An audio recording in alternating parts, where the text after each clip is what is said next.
Hello my friends, this is Jeannie. Welcome back. If you are new to my channel, welcome.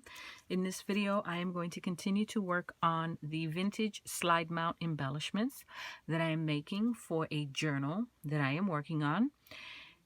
Technically, this would be a part 2 if you are following the entire process.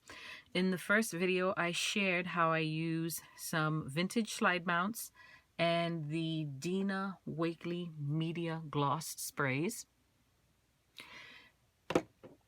to create these gorgeous colored slide mounts. So definitely be sure to check that video out. I will post a link for it in this general area here so you can see how I went from a basic no frills, interesting as it was though, slide mount to these gorgeous beautiful backgrounds that I am going to build upon to create some gorgeous embellishments for my journal. Now this is the end product I am trying to achieve. This is what it will look like hopefully at the end of this video. Here is the green one with some gold embossing. I think it looks absolutely stunning. Here is the reddish one with gold embossing. And here is the bluish one with gold embossing. So of course I did the first 3 to make sure that it actually worked. So I thought I would film the next 3 so that you can see the process. It's not a difficult process. You just need to be a little patient. To create that look, all you need is an embossing pad. I have a clear embossing pad. You need some embossing powder. I am using the Lawn Fawn embossing powder, and the color I'm using is gold. You will also need some static powder, or in my case I have a static one of these static embossing pillows. And then you will need your stamp. I am going to be using one of the background stamps by Tim Holtz. This is part of the Wine and Roses collection. There's the information. I have a rather large stamping block that I have mounted my stamp onto. I have just some scrap paper to work on because I don't want all of the powder all over my mat. And I'm also using a coffee filter to catch any of the excess powder. And then finally, on this desk somewhere, here it is, I have a small dry paintbrush. In case I do get any of that embossing powder anywhere I don't want it, I can easily brush it off using that paintbrush. So that's what that is all about. So let's start with the blue. Here's my stamp. First thing I'm going to do is give the slide mount a good coating of the static powder, and that will hopefully help to prevent any of the embossing powder sticking to where I don't want it to stick. I ink up my entire background stamp. It's a little excessive, I know, but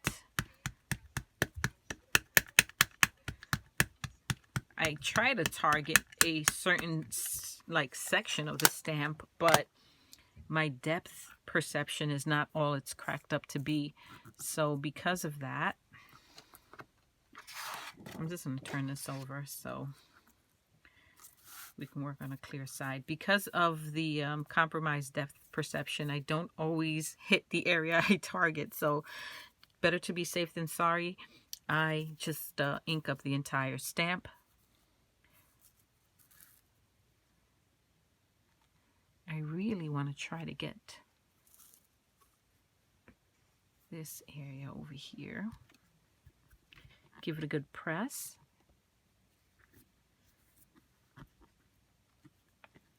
Doesn't have to be perfect.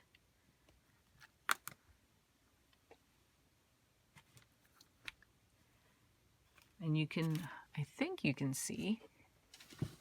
I think, there it is. You can see where that sticky ink has made contact with the mount.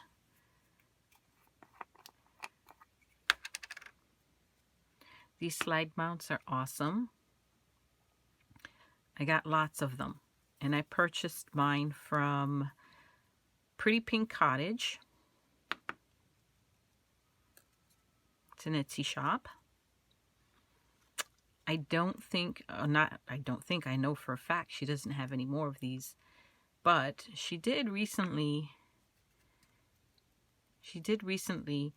put some different slide mounts in her shop. The ones she has in her shop now actually have the film.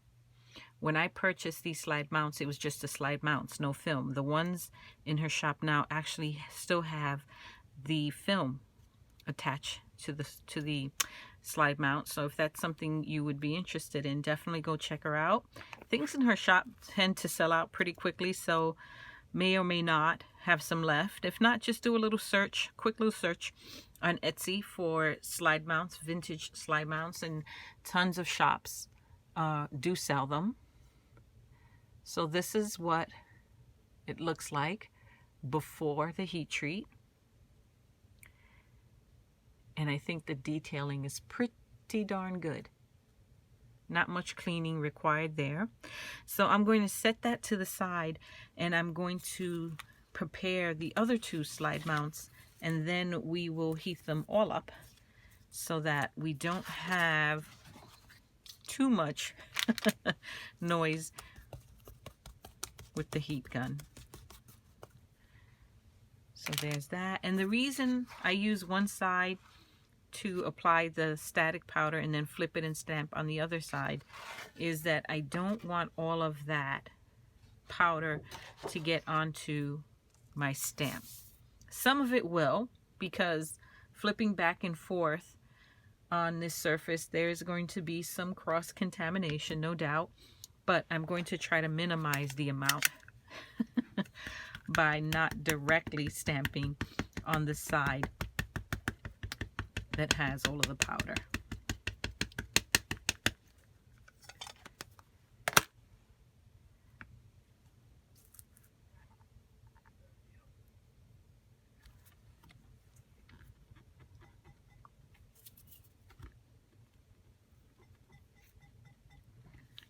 Nice press.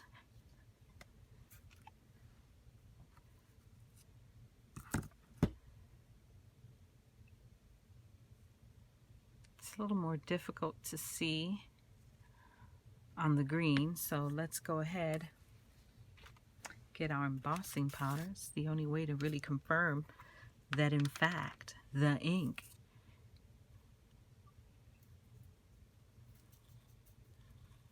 oh yeah, definitely.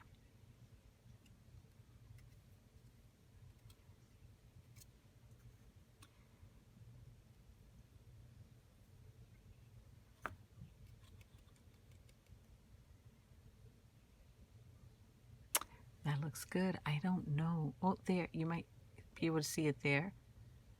So that one's ready. We'll put that one to the side.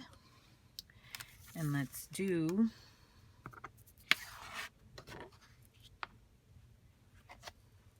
the red one. I love the way this background turned out. I mean, I would be happy with it just like that, but since I have all of these other supplies, why not just take it to the next level and add another layer? Okay, that's a good amount of static powder. Let's get our stamp.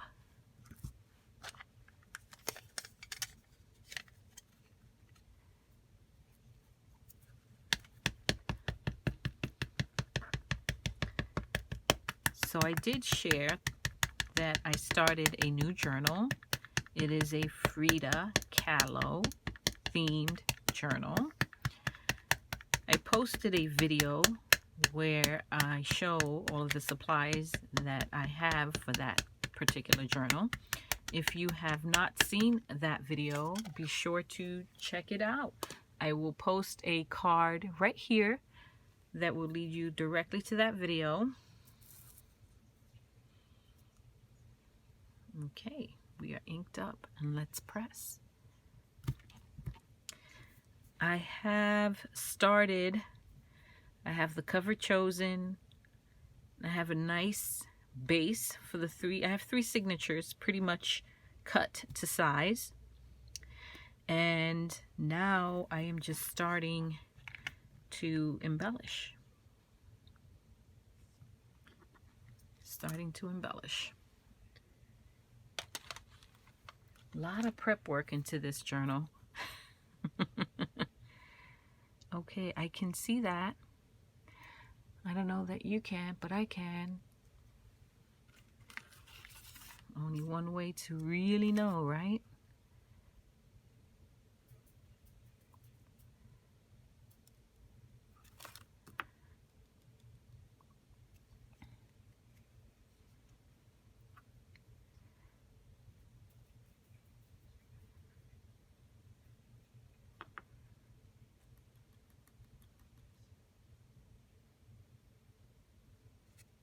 That looks pretty good. Not much cleanup required there. The first time I tried doing this, the very first slide mount, was a hot mess because I was not as generous in using my static pillow as I should have been. I did like a quick little tap. It wasn't enough. So there was still enough moisture or enough stick on the slide mount from the acrylic paints that the gold embossing powder pretty much stuck everywhere. So I had to do a complete wipe off and redo.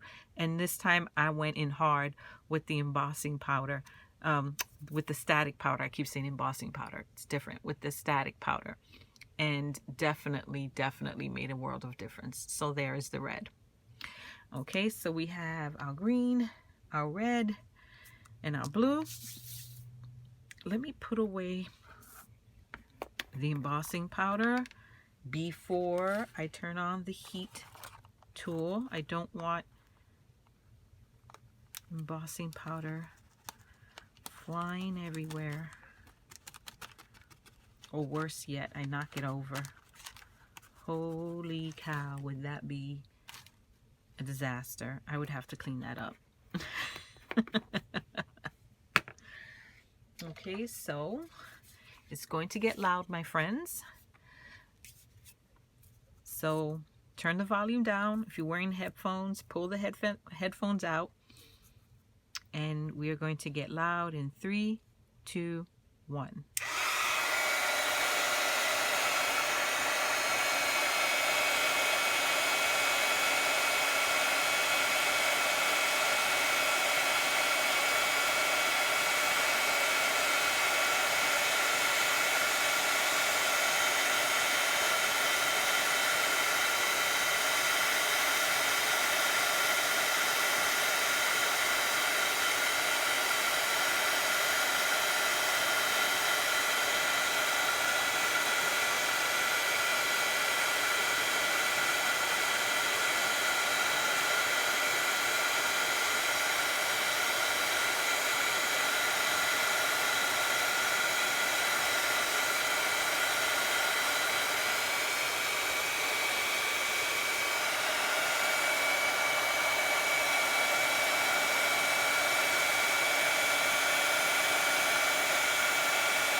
Just like that. Isn't that gorgeous? Love that.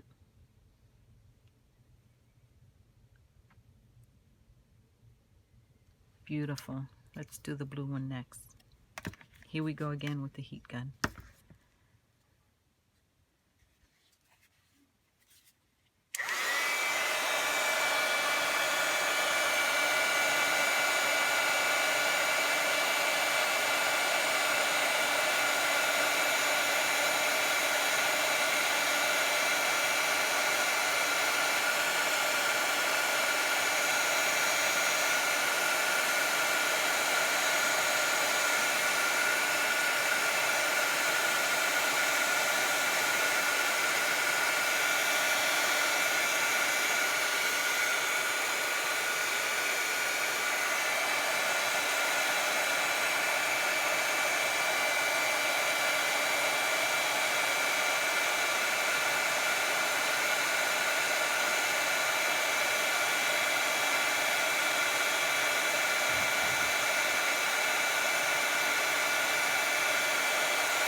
think we missed a corner. Hold on.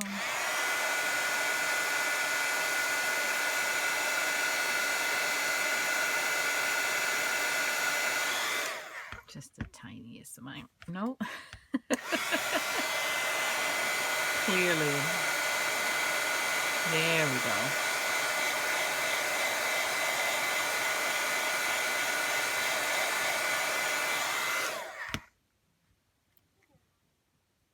It's like magic. Beautiful.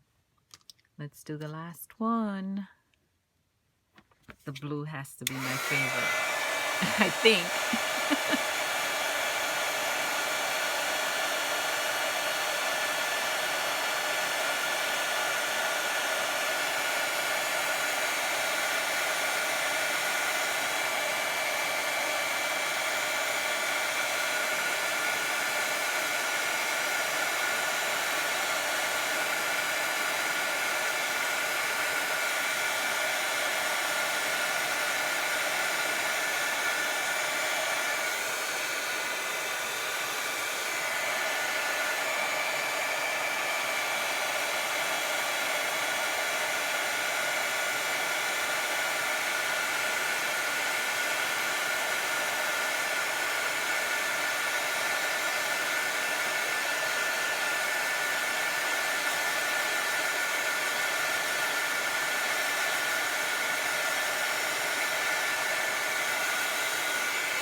And there's the red.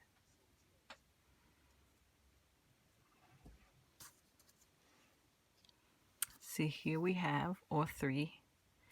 Again. Love, love, love that. And I have 6 of them. I think I'm good. I'm good with 6. I know that I colored 9 of the vintage slide mounts, but I'm only going to heat emboss 6 of them because I think that's all I need for my journal. And if I need to make more, then I can go ahead and do that. So the next and final step is going to be to cut down these images. This is a collage sheet of Frida Kahlo images that I purchased from an Etsy shop. They are sized to fit dominoes, but so happens that's the perfect size for these vintage slide mounts. So I am going to frame these beautiful images using these slide mounts. That is going to be the next, and I'm not going to say final step because I do have one more idea of what I would like to do to these to just really make them absolutely perfect for my journal. So be on the lookout for that next video where I will probably be sharing the finished embellishment with you. So thank you so much for watching, my friends. I truly do appreciate it. If you are new to my channel, please be sure to subscribe. I would love to have you. If you are already subscribed, be sure to activate the notification bell so that you are notified anytime I post a new video. If you enjoyed this video, a thumbs up would be greatly appreciated. That really does go a long way to helping my channel. If you have any questions about anything related to this video, be sure to leave that question down below. Or you can send me an email at happilyellaafter@gmail.com. And Happily Ella After is spelled exactly the same way as my YouTube channel. So thank you for dropping in, my friends, and I will catch you all in the next video. Until next time, bye-bye.